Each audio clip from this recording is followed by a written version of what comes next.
Hi, I'm Peggy Oliveira. Thanks so much for joining me here today at Courageous Journeys. Today I'm going to talk about 4 primary types of coping mechanisms that people develop as a result of being abused as children.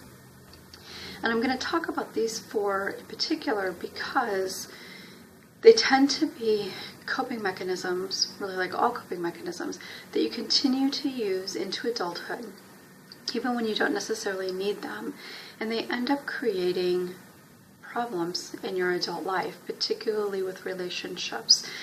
So today will be kind of an overview of what those are, and then in an upcoming post I will probably go into a couple of these at least a little bit further. So coping mechanisms are something that we all have and use,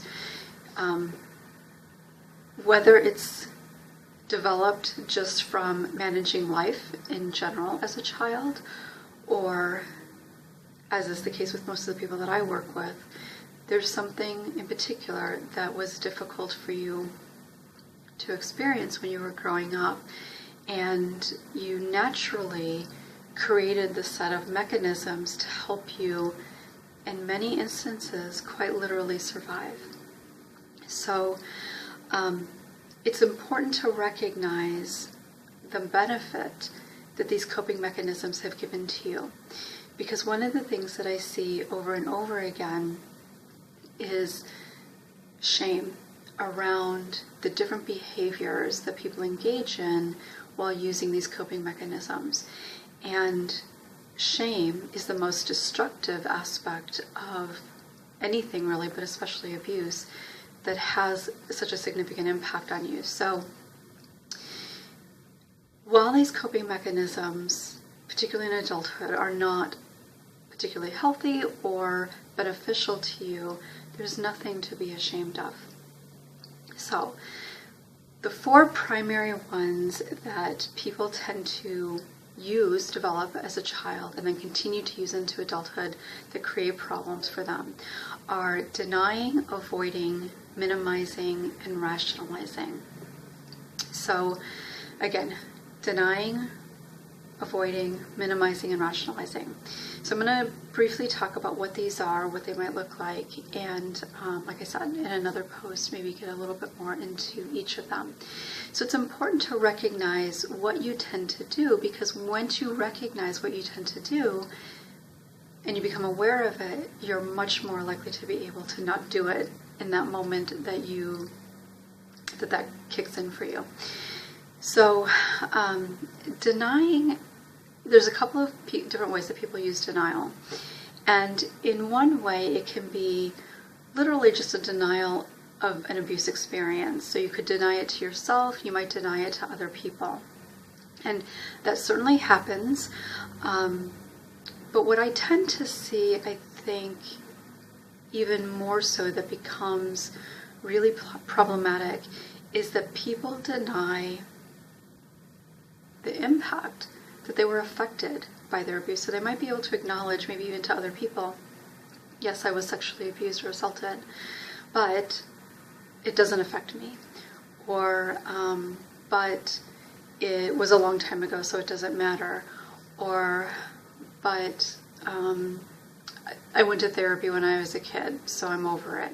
So it's really a very dismissive attitude towards the abuse experience, which is completely invalidating to the significant impact that it's had on your life. So avoiding is probably a coping mechanism that is most common for all of us, no matter what your history is. Avoiding can take on, can be used to avoid feelings around certain kinds of things or feelings in general. It can also be used to avoid anything that might be triggering of feelings, emotions, memories, whatever it might be. Where I tend to see it become the biggest issue is really around avoiding feelings. And that's problematic for a couple of reasons. One, if you don't allow yourself to feel difficult emotions, whatever those might be, you naturally, because you can't really separate the two, you naturally keep yourself from being able to fully feel positive emotions as well. And I have another blog post on this, and I'll put that link down at the bottom here. But that's one aspect of it that is difficult, because you don't get to experience the good either. And feelings really aren't good and bad in and of themselves. It's just what we think about them and how we feel about them. The other part of avoiding that is problematic is that by avoiding the feelings associated with difficult things, you don't get an opportunity to really validate your experience and your pain. And that's problematic because you can't heal if you don't validate your reality. So avoiding is helpful, certainly as a child, but even as an adult, sometimes it can be helpful to not feel, to not get caught up in a lot of emotion. But it really keeps you very disconnected from yourself and from other people, because sometimes you have difficulty really connecting emotionally with other people because they have feelings and you're trying to avoid them. Or sometimes you'll get too invested in their feelings because you're kind of projecting and feeling for them what you might be feeling for yourself. So that's obviously not a very helpful or healthy thing in your adult life. Minimizing. Minimizing is probably, well, it's certainly something that anybody who's ever been abused as a child that I know of has used as a way of coping with their abuse. And I would say that it's probably one of the most difficult coping mechanisms to let go of, especially when it comes to your abuse history. And I've wondered why this is, and just as I was thinking about doing this post, I think in part it's because there's comparisons. With denying and avoiding it's just generally about you. When you're minimizing, part of how you minimize very often is in relation to other people. So one way that people minimize is to discount their experience. So they might say, well, it only happened once, or it only happened 10 times, or I only had one abuser, or I only had 3 abusers, instead of what somebody else might have had. Because there is certainly a continuum of sexually abusive behavior. And no matter where you fall in that continuum, you're impacted by it. And the truth is, and I know that this is kind of hard to really understand how this happens, but the truth is that even for somebody, so let's say on this end is somebody who experienced being touched by somebody who was not a significant person in their life on their breast one time. They told somebody, they were believed, they were able to process it and work through it, they got support, all of that kind of stuff. The abuser was held accountable. So let's say that person's on this end. Honestly, I don't know if I've ever known anybody on that end, like to that extreme, but that would be one end. On this other end would be somebody, for example, who maybe experienced decades of ongoing, horrible, torturous, physical, sexual, emotional abuse by multiple people throughout their life, which does happen. No matter where you fall on the spectrum, you're going to compare your experience to somebody else's in a way that minimizes yours. So let's say you're somewhere here in the middle, which is where most people, at least that I work with, tend to fall. You're likely going to compare yourself certainly to the person on this end in any number of ways.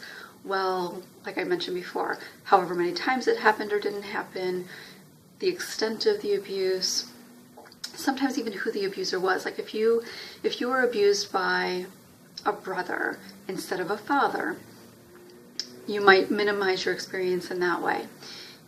It's really no less impactful, but in your own mind, it allows you to not feel as bad about it, or at least you think that you're not feeling as bad about it. But the truth is that no matter where you fall in this part of the spectrum, you might even compare yourself to somebody way over on this end, because it's not about comparing truly, or it's not really about comparing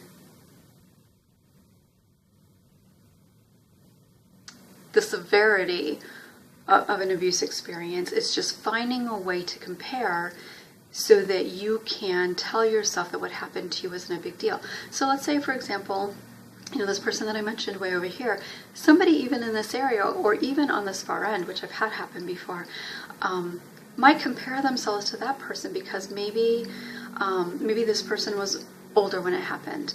Maybe this person grew up with a lot of money and so got to take vacations, but this person didn't. I mean, it doesn't even matter whether it's about abuse specifically, but you'll find some way to compare and make your experience less significant. So, and then of course just, telling yourself that it wasn't a big deal, which is kind of like denying, or very similar to denying that you weren't that affected by it, whatever the case may be. So that's what minimizing is. It's problematic, again, for some of the same reasons that the other ones are. When you minimize your experience, you don't allow yourself to truly validate and honor the traumatic experience that you've had, the difficulty that you've had as a result of it, the pain that you try to avoid feeling. When you don't validate it, you continue to reinforce the idea that you're bad, that you're unworthy, that there's something wrong with you, whatever it may be. And then the last one is rationalizing.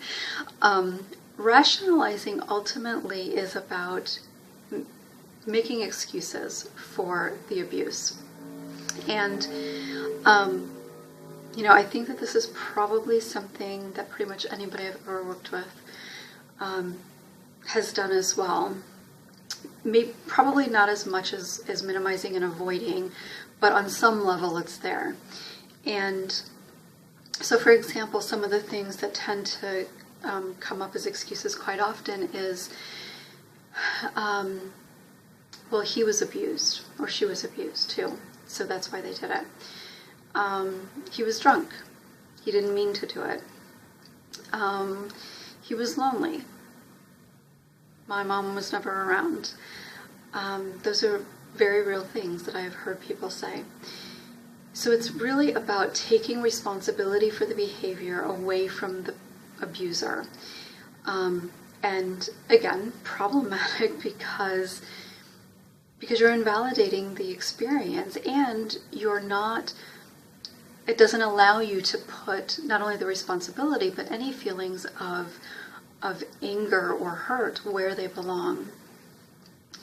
One of the other types of situations that comes up for people who rationalize is with people who are bystanders. And what I mean by that is people in your home, in your immediate group of people, even maybe in your community, who maybe knew and didn't do anything, or maybe even should have known and didn't, or at least you know that they didn't do anything.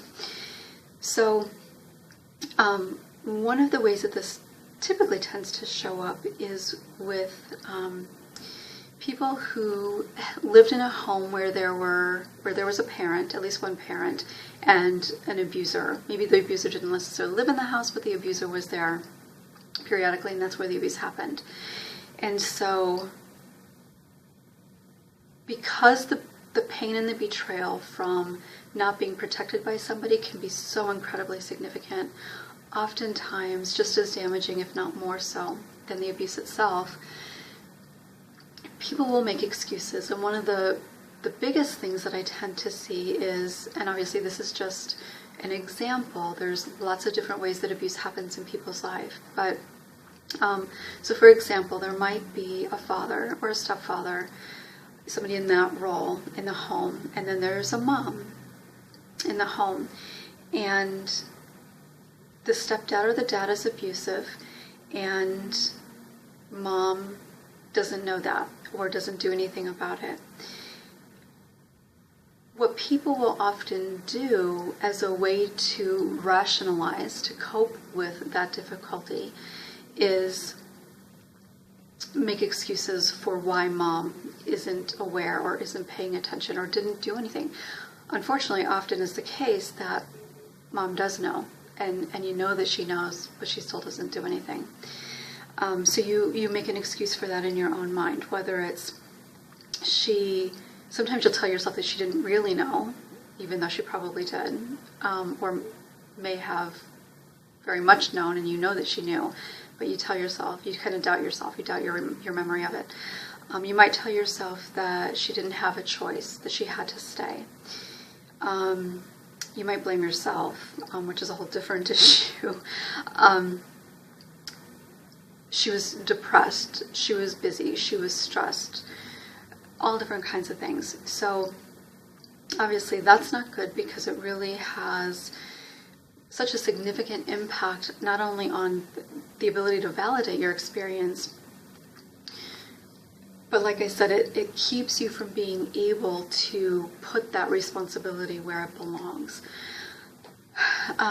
So again, all of these, while incredibly important and helpful to you as a child, when you needed them to be able, like I said, to quite literally at times survive those experiences, we continue to use them, because that's what we do. We learn things in childhood that we continue to bring into our adulthood. When we continue to use them as an adult, they often end up creating problematic situations for us in our adult life. It makes it really difficult to take the risks that we need in our life. It makes it difficult for us to connect with people and have the kinds of relationships that not only are healthy and meaningful and healing, but the kinds of relationships that you deserve. So, again, denying, avoiding, minimizing, and rationalizing. If you have found yourself doing any of these things, first of all, you're not alone, and there's nothing to be ashamed of. And while it can feel overwhelming, because maybe you've been living with these coping mechanisms for 15 years, for 25 years, for 50 years, you can learn to change them. You can. I promise you that you can learn to change them. Not a lot of things I can promise in this process of healing, but you can learn new ways of coping. So I hope that you have found this helpful. If you have any questions or want some clarification on something, feel free to let me know. You can comment on the blog or on YouTube. You can send me an email, however you want to do it. I welcome that. And if you have some questions or you want to share some of the ways that you've coped, I would love to have you participate on the blog in that way and kind of get a conversation going. One of the things I do in my early group, in my beginning group for survivors, is spend some time talking about coping mechanisms, because coping mechanisms tend to not only create problems in your adult life, but they tend to create a lot of shame. And it's time to let that go and develop new ways, healthy ways of coping, so that you can connect with the people who mean something to you in your life. So thanks for watching, and I will look forward to seeing you next time.